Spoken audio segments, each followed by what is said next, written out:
I'm Nancy Mitchell, and this is how my dream house became the centerpiece of the biggest family drama I've ever experienced. My husband Tom and I worked our butts off for years to afford our home. We're both corporate lawyers, not the fancy type you see in movies, but the kind that spend countless hours reviewing contracts and dealing with paperwork.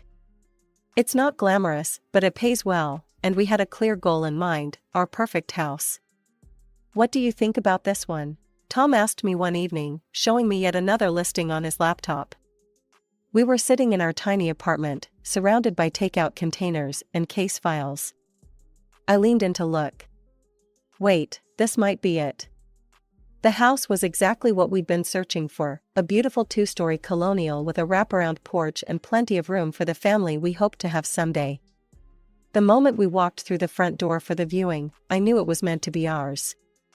"I can already see where everything would go," I told Tom, spinning around in what would become our living room. "We could put a reading nook by that window, and the wall space would be perfect for my paintings." The next few months were a whirlwind of paperwork, meetings with contractors, and endless trips to home improvement stores. I took charge of the renovation process, much to Tom's relief. He's brilliant with legal documents, but hopeless with color schemes. I designed every room with care, choosing each paint color, light fixture, and piece of furniture deliberately. The walls of our living room and study soon displayed my own paintings, landscapes, and abstracts I've created over the years. 3 years passed quickly in that house. We settled into a comfortable routine, hosted dinner parties for colleagues, and created countless memories. Our home became our sanctuary, especially after long days at the office. Life was good. Simple, but good. We had everything we'd worked for, and we appreciated it all the more because we'd earned it ourselves. No handouts, no family money, just hard work and careful planning. Then my phone rang one Sunday morning. Mom's name flashed across the screen. "Nancy, sweetie, I have wonderful news." Her voice was bubbling with excitement. I had no idea that this call would be the beginning of chaos. No idea that my sister Sarah's engagement would somehow turn my carefully crafted life upside down. But that's the thing about family, they have a way of complicating even the simplest things. "Can we talk about something important?" Mom asked, her voice taking on that tone she uses when she wants something. "It's about Sarah's engagement." "Nancy, honey," Mom continued, her voice getting that sugary sweet tone she uses when she wants something. "Sarah's fiancé, well, his family is quite well off." I sat down at my kitchen counter, already sensing this wasn't just a casual conversation about Sarah's engagement. "That's great, Mom. When's the wedding?" She cleared her throat. "Well, about that. Before we set the date, we need to have a formal meeting with his parents. You know, the traditional way." "Okay," I said slowly, waiting for the other shoe to drop. "The thing is," Mom paused. "Could we maybe have this meeting at your house?" I nearly dropped my coffee mug. "What?" "It's just that our apartment, you know how small it is. And with Robert's parents being so wealthy, I'm worried it might affect things."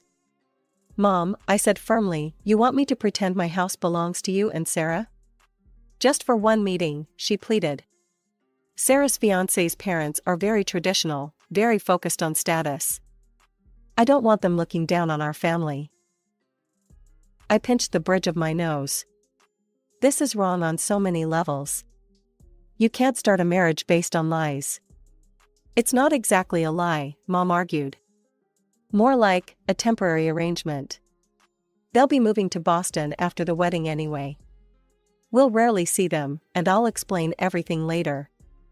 "And what about Sarah? She's okay with this deception?" Mom's voice brightened. "Oh, she thinks it's a brilliant idea.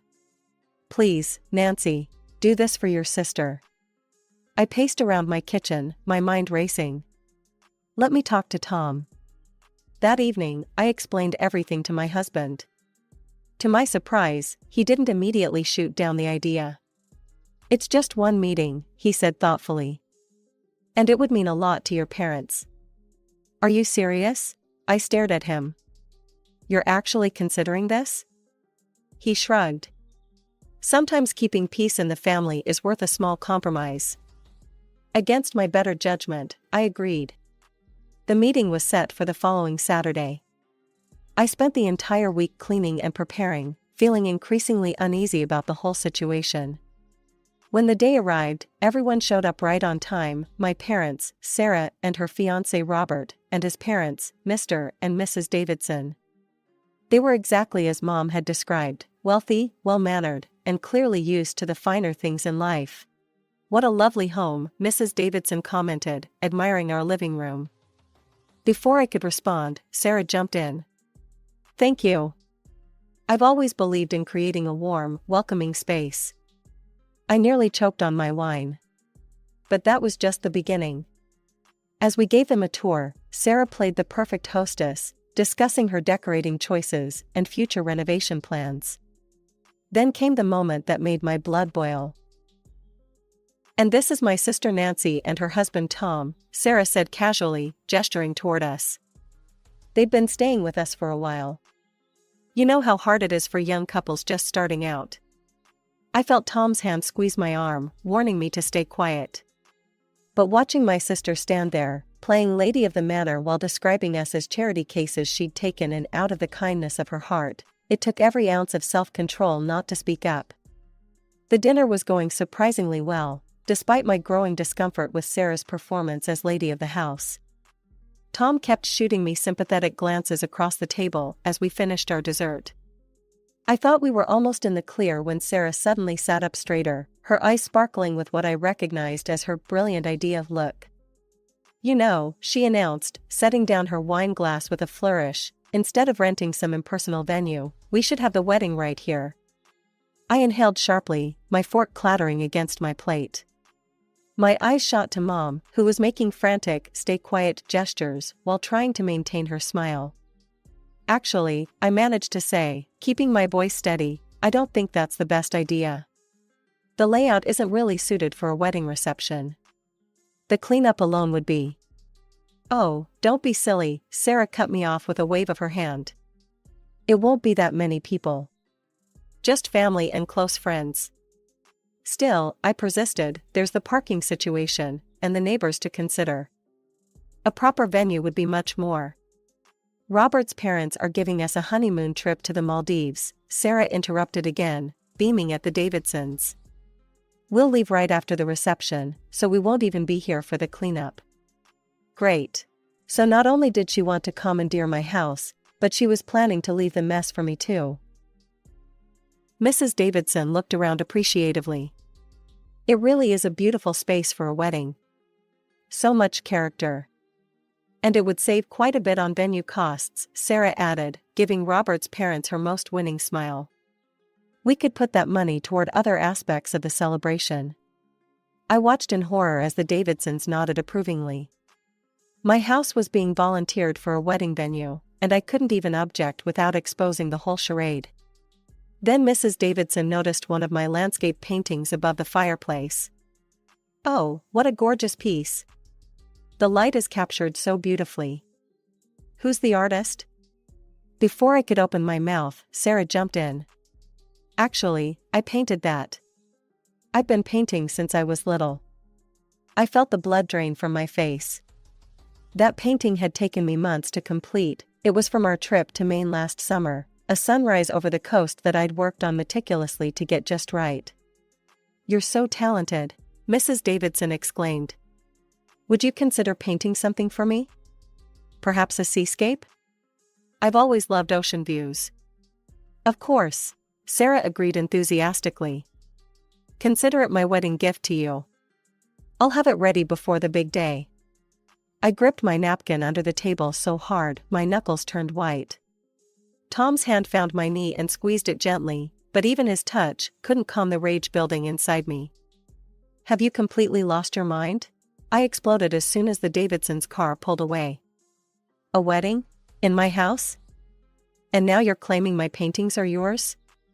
Sarah's bottom lip trembled in that practiced way she's perfected since childhood. "Nancy, please. It's just for one day. You heard them, they love the house. Because they think it's yours," I shot back. This whole thing has gone way too far. Mom stepped between us. Nancy, sweetie, try to understand. We can't afford to rent a proper venue, but we've already promised the Davidsons we'd contribute to the wedding. That's not my problem. I turned to Dad, hoping for support, but he just stood there looking uncomfortable. Please, Nancy, Sarah begged. It'll only be a few hours. Just family and close friends, I promise. Maybe 50 people, tops. I shook my head firmly. No, absolutely not. That's when Sarah changed tactics, turning to Tom with her best puppy dog eyes. Tom, you understand, don't you? You've always been like a brother to me. I watched in disbelief as my husband's resolve crumbled.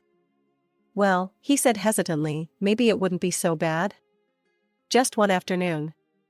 Tom, I couldn't believe what I was hearing. I'll make it up to you, he whispered, but the damage was done.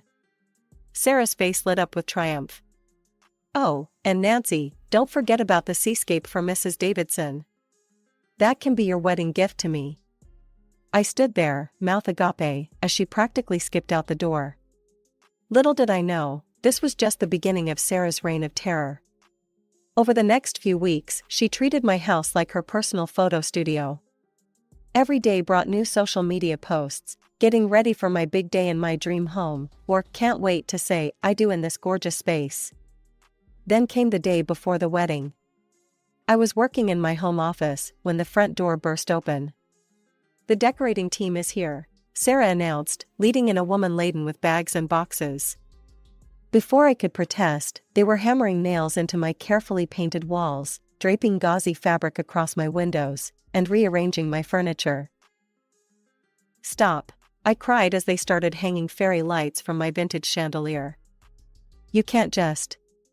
Oh, relax, Sarah rolled her eyes. I'll fix any damage after the wedding. Stop being so uptight. Uptight?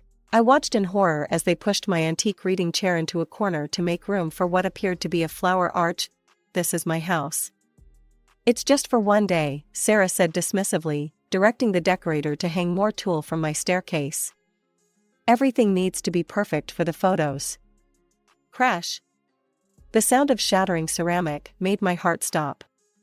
The blue and white vase, a piece I'd found at an antique market in Providence, lay in pieces near the fireplace. Oops, Sarah said, barely glancing at the fragments. We'll get you a new one. That vase was one of a kind. My voice shook with anger. God, Nancy, it's just a stupid vase. Stop being so materialistic.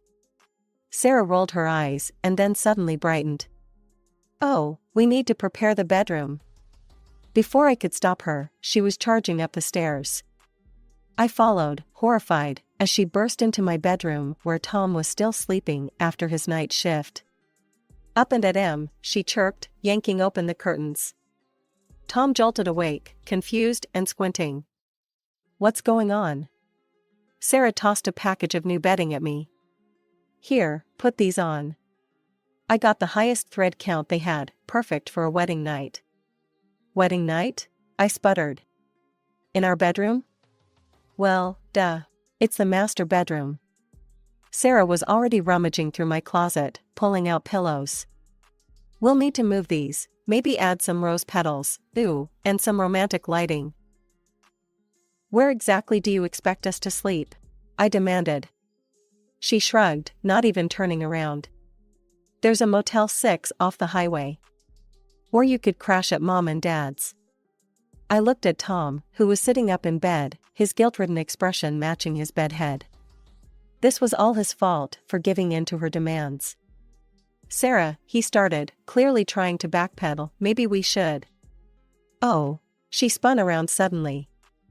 Nancy, where's the seascape? Mrs. Davidson asked about it yesterday. She's so excited to see it at the wedding. The absolute audacity of this woman. My sister. Standing in my bedroom, planning to kick us out of our own house, and now demanding artwork I never agreed to create. There is no seascape, I said coldly. And there never will be. Sarah's face froze. What do you mean? I mean I'm not painting anything. In fact, there won't be any wedding here tomorrow. You can't do that. Sarah's voice rose to a shriek. Watch me. This is my house, and I'm done with this charade. Sarah's face turned an alarming shade of red. She yanked her phone from her pocket and stabbed at the screen. Mom, she wailed into the phone. Nancy's ruining everything. She says we can't have the wedding here anymore. Nancy, are you there? Mom's voice crackled through Sarah's phone speaker. What's all this fuss about? The wedding's practically here. Just take a little trip to the mountains with Tom for the weekend. You two could use a romantic getaway. Something in my brain short-circuited. Wait, what do you mean, take a trip? Aren't we invited to the wedding? The silence on the other end was deafening. Well, Mom hesitated. It's a very intimate ceremony. We need to focus on impressing Robert's family, and... Are you telling me, I said slowly, my voice rising, that I'm not even invited to my sister's wedding? A wedding that's happening in my own house? Sarah rolled her eyes dramatically. Don't be so dramatic, Nancy. It's not like you're the most important person there. Robert's aunt is flying in from Switzerland, and his parents' friends are all very influential people. Your sister's right, Mom chimed in through the phone. We need to prioritize the guest list, and well, you understand, don't you? Tom, who had been quietly listening, suddenly stood up. This is absolutely ridiculous. You can't kick us out of our own house and not even invite us to the wedding. I looked at my husband's outraged face, at my entitled sister, at the mess they'd made of my bedroom.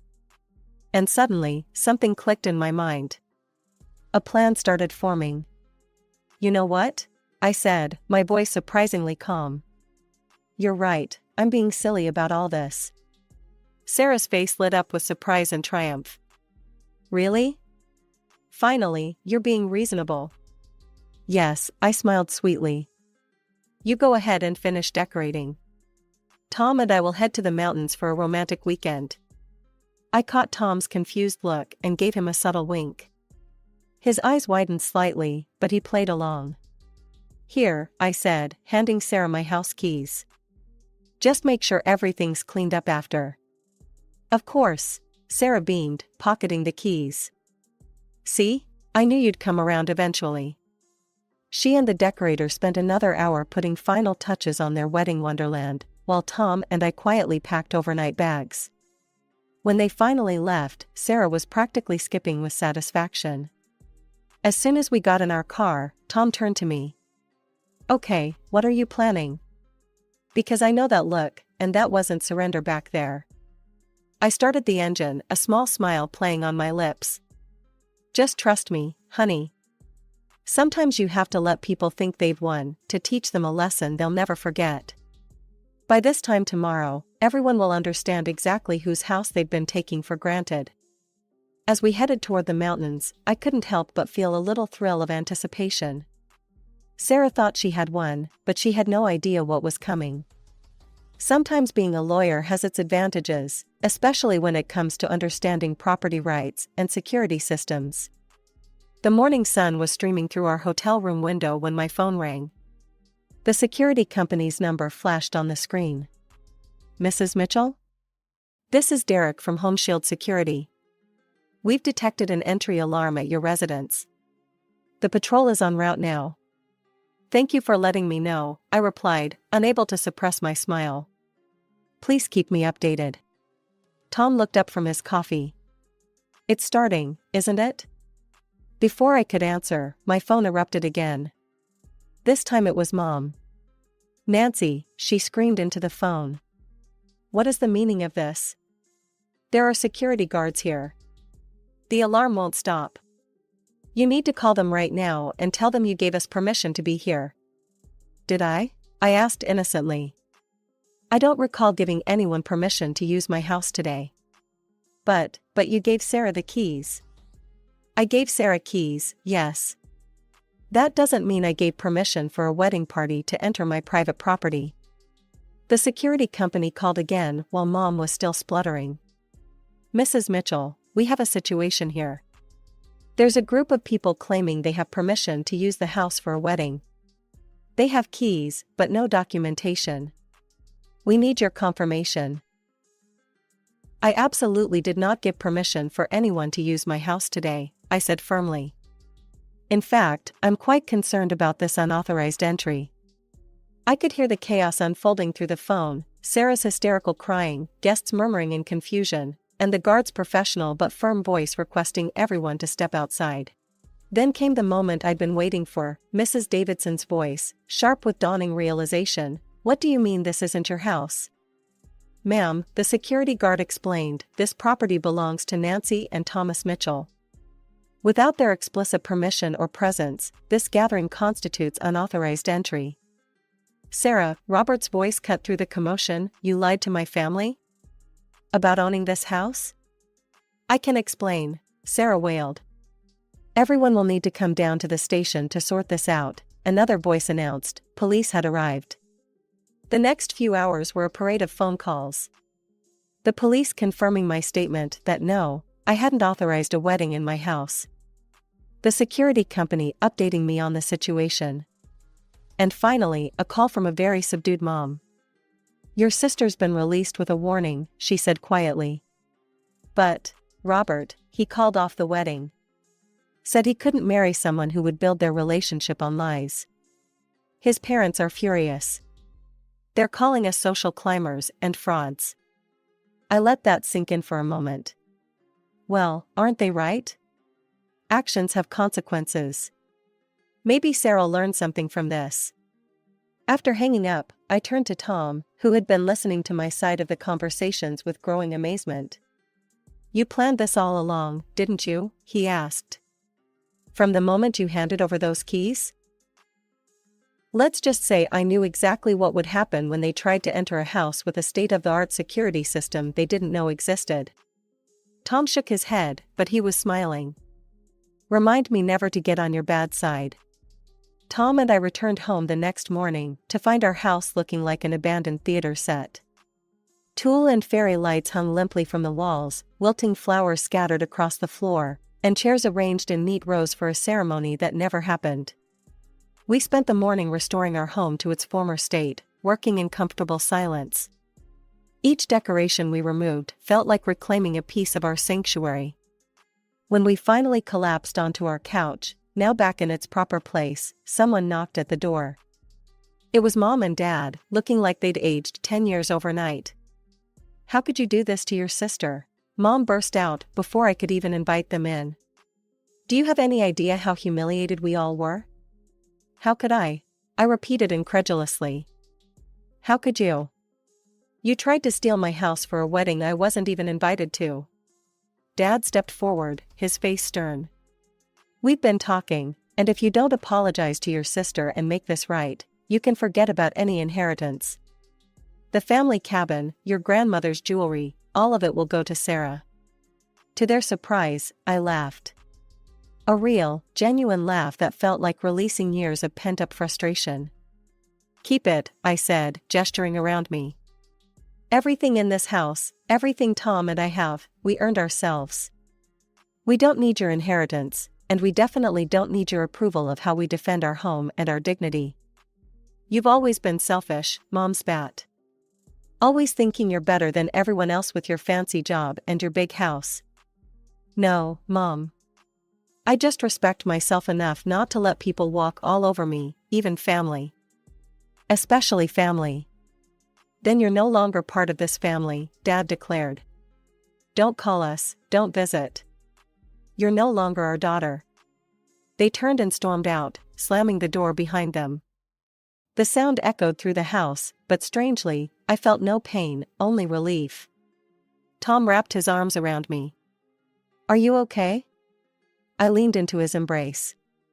I meant what I said. We built this life together, honestly, and through hard work. No deception, no using people, no shortcuts. Sarah might have lost a fiancé, Tom mused, but maybe she gained a valuable lesson. I hope so. You can't build happiness on lies, whether it's a marriage or a family relationship. It all comes crumbling down eventually. We stood there in our restored living room, surrounded by the life we'd built together.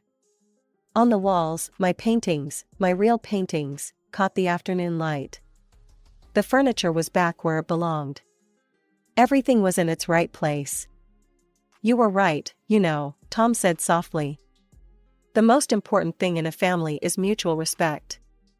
I nodded, thinking about the true meaning of family, not the one you're born into, but the one you choose to build, based on love, trust, and respect.